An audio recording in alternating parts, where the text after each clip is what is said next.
There's one thing about Zakir Naik that makes people really think that he knows what he's talking about, and that's when he's able to share facts randomly and very quickly from the top of his head in such a manner that makes you think, wow, he is a really intelligent man. But a friend of mine sat down and went through a 5-minute talk of his once, and in that 5 minutes, he was able to make over 25 mistakes. Charles Darwin went on an island by the name of Calotropis. There is no such island as the Calotropis Islands anywhere. It was actually the Galapagos Islands that Darwin visited, where he found finches. And there he found birds pecking at niches. These finches do not peck at niches, as Naik says. They lived in separate ecological niches. Depending upon the ecological niches they pecked, the beak kept on becoming long and short. The differences Darwin observed between these finches were far more than simply beak length. They included differences in color, size, mating behavior, songs, and preferred food. This observation was made in the same species, not in different species.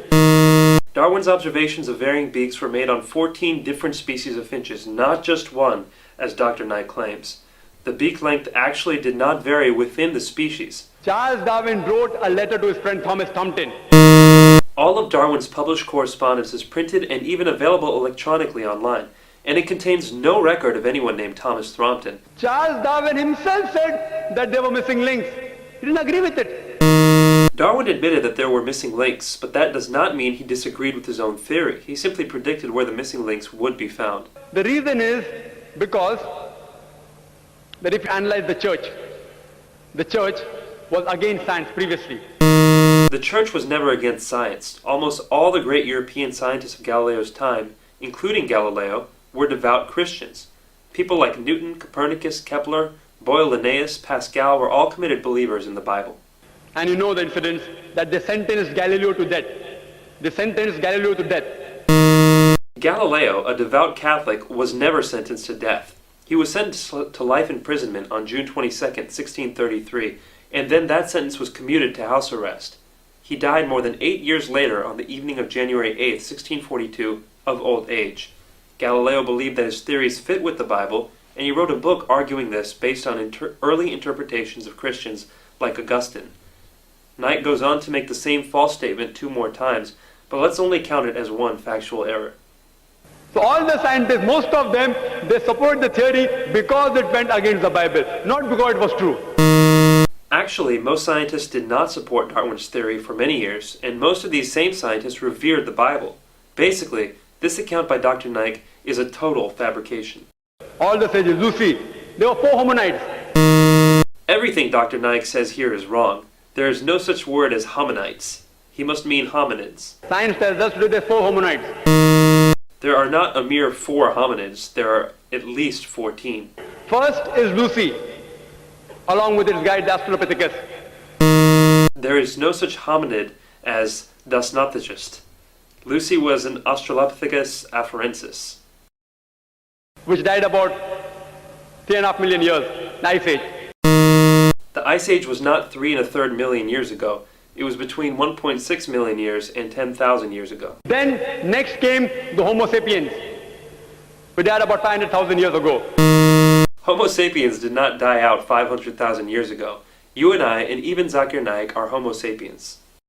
Then came the Neanderthal man. According to evolutionary theory, Neanderthal man was not on the direct line to modern man, but an Ice Age offshoot. The Neanderthal man, who died 100 to 40,000 years ago. Neanderthal man went extinct 30,000 years ago, not 100 to 40,000 years ago.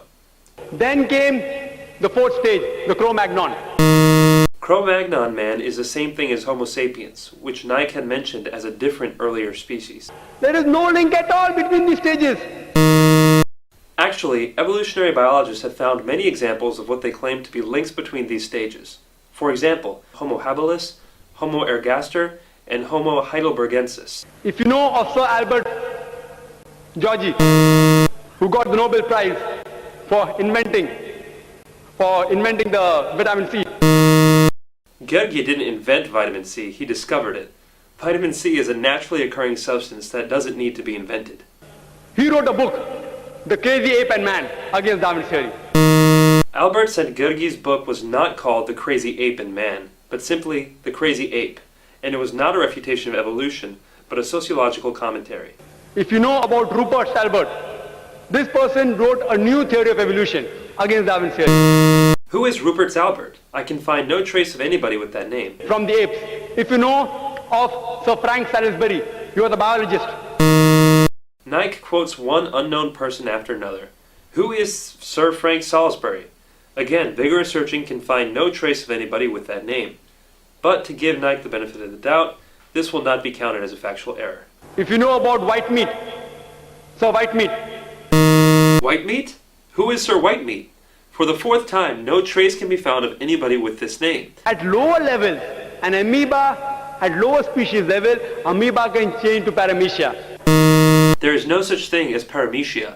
Perhaps he means paramecium, but the evolutionary change of an amoeba to a paramecium is far more dramatic biologically than the relatively small biological difference between apes and humans.